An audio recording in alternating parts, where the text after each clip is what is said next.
Ang ulam namin, potato at saka Baguio pechay. Yan.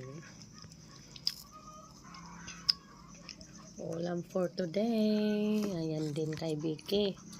Potato. Potato. Isawsawan siyang ketchup. Parang nasa Jollibee daw si Vicky. Loko. Ayaw mo ba yun, nak? Parang nandun ka sa Jollibee? Na? Ay. Kulang na lang ng ano? Juice. Di bali ang juice mo naman, ah.